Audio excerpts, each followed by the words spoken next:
welcome to another episode of the Heathered Knitz podcast. And look at this, everyone. It is 2 months in a row that I'm actually doing this. It is now February, and I have recorded 2 videos in a row. Go me. This is a good start. Yay. I am Heather, I'm your host, and I am coming to you from my home in mid-Michigan, where I live with my 2 children, Abby, who is 17, and Philip, who is 12. And we have had a very busy beginning to the year. I won't go into that just yet because this is a podcast where I primarily talk about my knitting. I do get into personal stuff kind of towards the end if you are interested and want to stick around. But I do try to start this off with my knitting and focus on that to begin with. It is February. I have made some knitting progress. I think I've been kind of falling back into a good rhythm with the knitting, and I'm finding a good projects that I'm wanting to work on. I think that was something that I ran into, was I just wasn't sure what was speaking to me.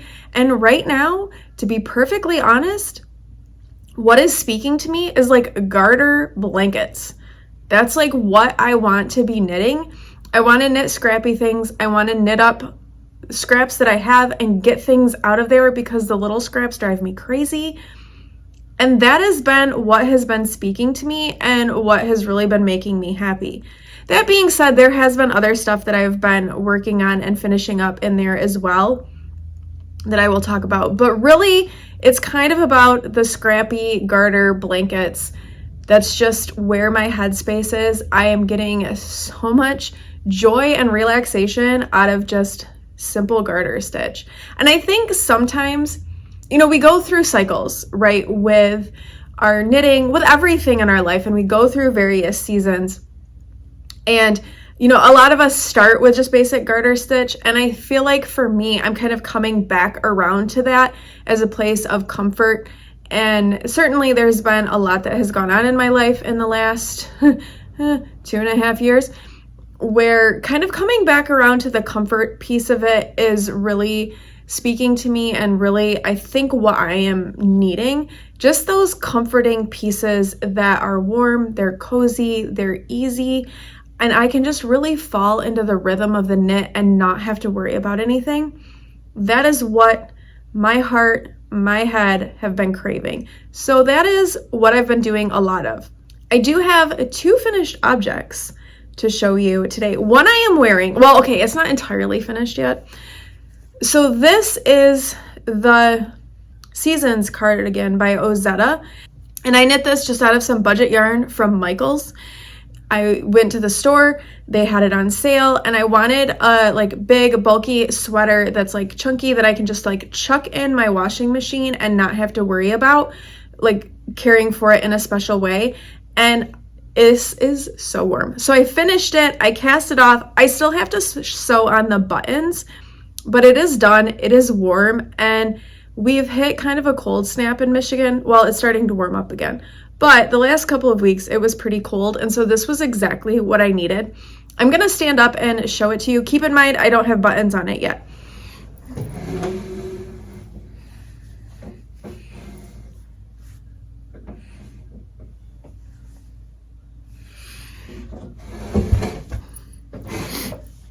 So it's like a half fisherman's rib.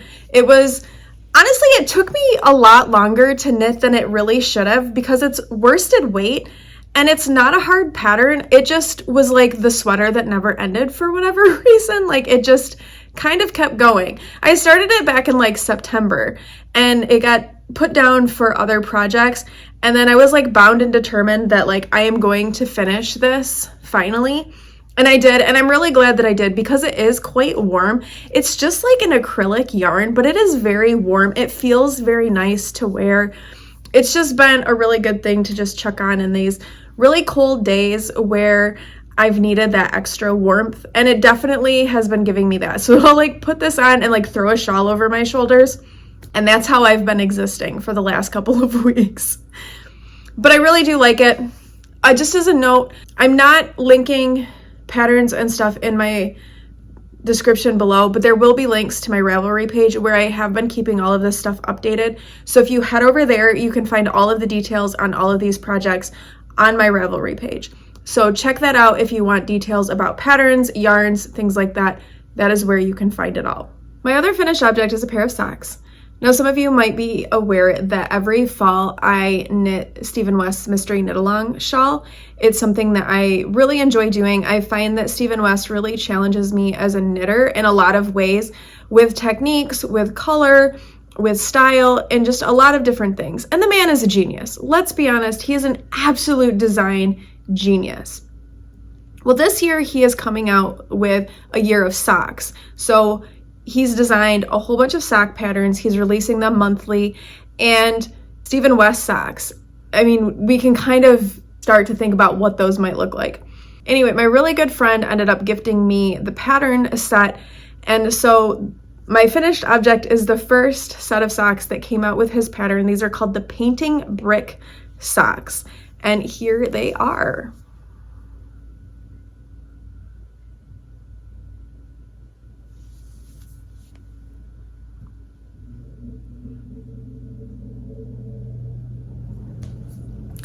So these were so fun and potato chippy to knit. I really enjoyed them a lot. They're not as complicated as they look, but they were a lot of fun. So the yarn that I used for the main color, it's just a plain undyed yarn. I think this is from Legacy Fiber Arts, their Vanilla Bean colorway. That's what I used as like my main color. For my contrast color, I actually used my leftover skein of the Cozy Knitters 24 stripe Advent socks. I think this was from 2021 because I didn't get one last year. I think this was the 2021. I had a bunch of that left. And the year before, I just knit another pair of socks with it, like normal socks, but I thought that this would work really well. And so that's what I did, and that's what these contrast colors are.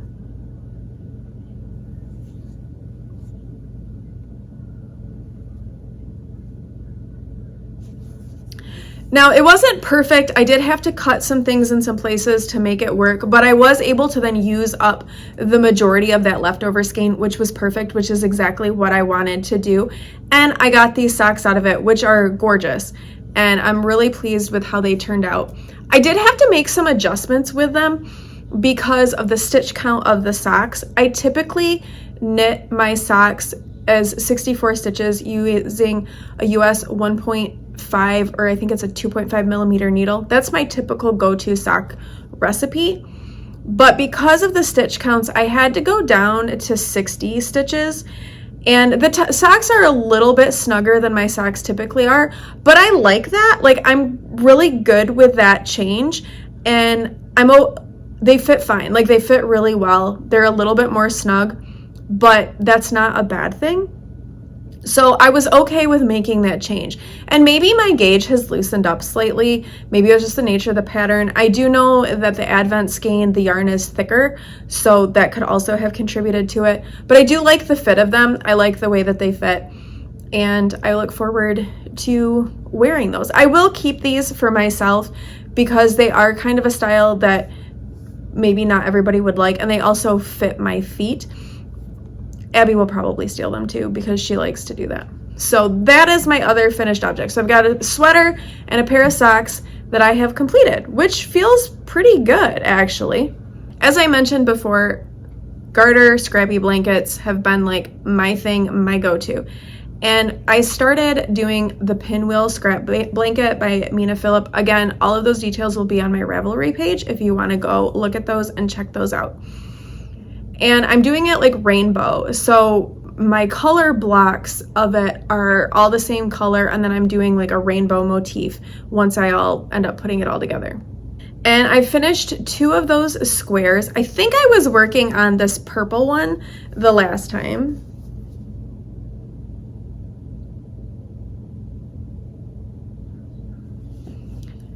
And then I also finished this like pinkish one.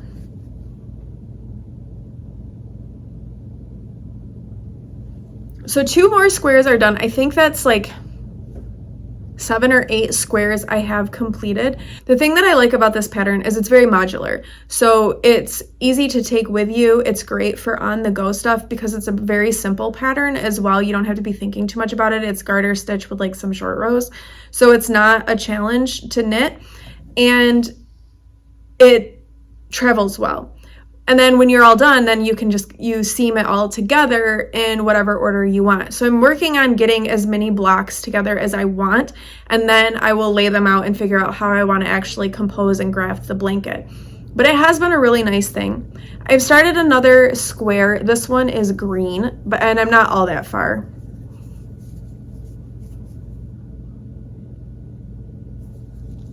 So I've got another square going, and I'm not using up all of my minis, and I do have plans for those, and I'm kind of thinking that I might finish this square and then work through the leftover minis from this to just kind of get them out and then let this be for a little bit until I can kind of decrease the number of leftover minis that I have waiting for me.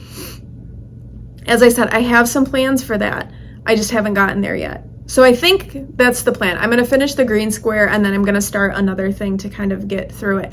I am completely okay with having like a bunch of scrappy blankets going right now.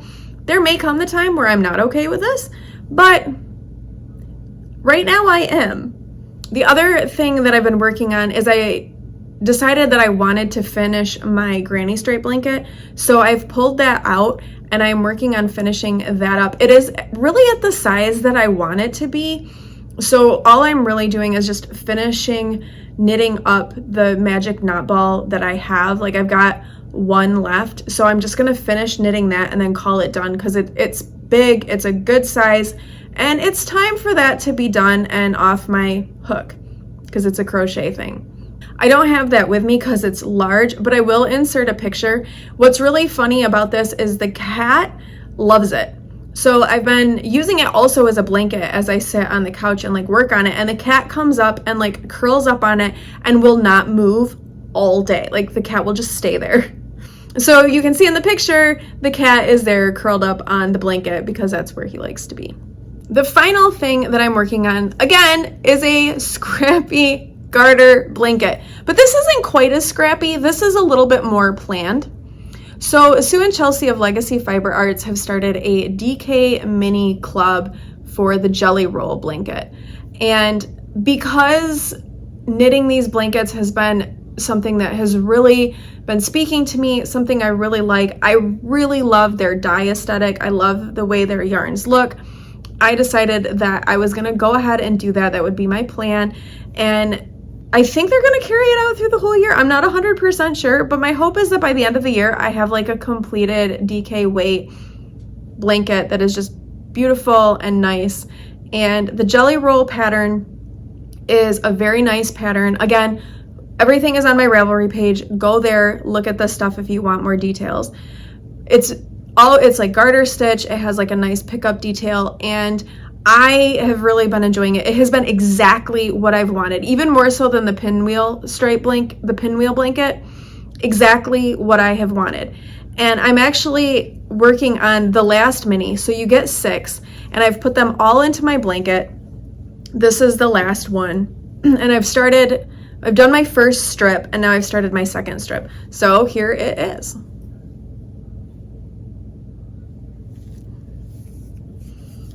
This is like the rest.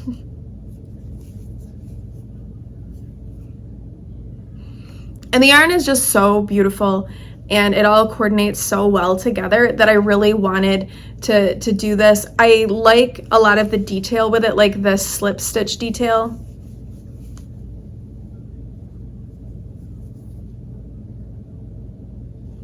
Kind of adds a nice element. And so I do think that I will probably start another one of these with like the leftover scraps.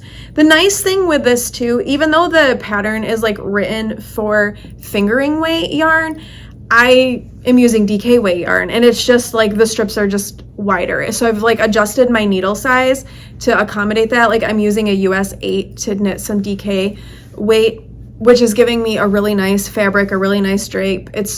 I really like how it's coming together. But it's a pattern that would work for really any weight yarn because it's very simple in its construction, and the gauge doesn't matter. You would just really make it as big as you wanted it to, or as long as you wanted it to. And it also is a really good way to use up everything, all of your scraps, because it's not just like a square or a triangle. It's you just go until you're done, and that's that. So I think I will, once I finish that green square, I think I might cast on another one to knit up scraps from the pinwheel blanket. There's another blanket pattern that I have in mind to use as well, because I've separated my leftovers from the pinwheel by like lighter and darker colors, because I kind of want a cohesiveness to the blanket. Like I have my really random cozy memory blanket and granny stripe, but I wanted some blankets that were maybe a little bit more cohesive, made a little bit more sense as they came together. And so that is what these ones that I'm working on now are kind of coming together as. I have started the next pair of socks in the Stephen West pattern collection. They're called the cabled trellis socks, but I have just a few rounds of the cuff. I haven't really been working on them a whole lot. So those I'll pick back up and start working on once I'm done with the minis for this blanket, as well as once I've finished my granny stripe. I want to get that done and off the needles, and then I'll start working on the socks. The socks do take more thought and effort, which is good because it still continues to challenge my brain with techniques. But then I have these other garter patterns that I can go to when I really just need to kind of unplug, unwind, and relax, and it's been perfect. So that is pretty much it for all of the knitting for this past month. If you are only interested in that is totally fine. Feel free to end the video now, but if you're curious to know a little bit more about what's been going on with us, feel free to stick around. If you're leaving now, thank you so much for being here and for following along with the knitting journey. So with things that have been going on, as I mentioned at the beginning, it's been a pretty busy start to the year. I'm doing better from a mental perspective, but I definitely am still having the moments where I'm struggling. It is a hard time of year, for one thing, because the sun doesn't come out, although it's out today, which is really nice. For me personally, I'm struggling still with a lot of the grieving stuff. As we're kind of starting to go into tax season, I'm feeling really overwhelmed because I have taxes that I need to kind of get together and deal with for 4 people instead of just myself. Which taxes stink anyway, but then when you start throwing in everything else that I need to do for them, I'm feeling really overwhelmed by it. And definitely the taxes that are associated with my mom and my brother have a lot of emotional energy connected to them, and it really takes a lot of energy to put doing that stuff. I'm finding that the guardianship for my brother takes a lot of energy, and I'm really struggling with all of that and the balance because I have my own children to worry about. I have my own life, and just those things take every bit of energy that I have. And so I'm really struggling with coming up with the extra energy to then take care of my brother's stuff. So there's been a lot that I've been working through with some of those things, some of those thoughts and emotions and whatnot. So my overall health is not doing as well because of all of this additional energy that I'm needing to expend, basically. From a physical standpoint, I'm kind of slogging through it all. That being said, though, from a mental perspective, I am doing better than I was a month ago. So that's good. I've definitely had very low points, but I have some moments that are really good too. A lot of that comes through the kids and kind of focusing on their activities and what they're doing, because there is a lot of positive that comes out of that. And I kind of draw on that, even though it's physically draining and exhausting to be involved with all of that. It's, from a mental health perspective, rewarding as well. So it's a nice balance that kind of works to kind of one offsets the other. For the kids, they've been doing the swim thing. Phil has been swimming, which he really, really enjoys. The regular middle school season has ended and they've gone into club, and he's continuing to swim. So that's really good. It's been really fun to watch him really grow as a swimmer, watch him get faster, watch his technique improve. So that's been a lot of fun to see. It's also fun to see him having fun, and he has a lot of friends. Abby and I joke and say Phil is the extrovert of the family because he has all of these friends, and everywhere we go, somebody knows him, and it's been really nice to kind of see that interaction with him and his friends and seeing him be excited about it. So that's been really good. Abby is coaching. She's helped coach the swimming, but she's also coached the diving, and that has been an amazing story. She had a lot of bullying during her diving season and ended up leaving the team early before the end of the season because it was so bad, and we just said, your mental health is more important. She missed her league meet, which she was really upset about. But in January, she got her league meet because the middle schoolers had theirs. And what was really exciting was the boys, so Phil's team actually won overall the league meet. They won the whole thing, which was super exciting, super fun to be at that meet, and it was really exciting, and it kind of went down to the end of the line. And the girls did really well too. They ended up taking 3rd overall, so it was a good season. But for Abby, the part that was really important for her was that her divers were the reason the boys won. So she took these middle school kids who'd never set foot on a diving board and got them enough dives to compete at the league meet, and not only compete, but score and win the meet for the team. If they didn't have the divers, the boys would never have won that meet. So it was really good for her to see that. And I told her that, while she may not have gotten her league meet, while she may not have been a league champion, she made champions. And so it was really a good affirmation for her, and a way that she really took her negative experience and turned it into something really positive, and is still able to kind of channel her passion for diving. Then the following week, they have a big state meet that the swimmers have to swim a certain time in order to make it to the meet, and then the divers have to score a certain score on 2 meets in order to qualify for the meet. And she had one girl who was a gymnast who started diving. She'd never dove before, but she did gymnastics, which actually makes a difference because as a gymnast, you're aware of spatial body presence and movement and things like that, and it does make diving easier. And this girl, amazing. She was so good. She qualified for this big state meet. Abby didn't think she'd be able to go to it because you needed to be a member of this coaches association. One of the coaches paid for her membership, got her signed up. So Abby took this girl to this big state meet that was only the top 24 divers in the state were even invited to attend. Took this girl, and the girl took 2nd place at the meet. So it was really exciting. To see Abby light up and come alive and really care and put so much effort and energy into these kids from where we were a year ago, amazing, absolutely amazing. So that's been really exciting, and that's been a really positive thing for me as well, is just to kind of be present for that, watch them thrive, and I draw a lot of good out of that too. So that's been really exciting. Abby is continuing to work with the divers now that the season is over. I believe there is a plan in place to work with the aquatics director to start a Learn to Dive program in our school district. So she's really looking forward to that. She's not moving away for college. She's going to stay home and go to a local community college. And so she'll still be in the area, and she's really thinking about coaching. So we're looking at what things do we need to get into place to get her ready to do that. So it's been really exciting and a really good and positive thing for them both. And like I said, I have drawn a lot of really good energy from it. It's also been really nice to have both of my kids in the same place at the same time for once. That's been really nice for me as well. Very less chaotic than trying to coordinate 2 children's schedules in different places. So I was all for that.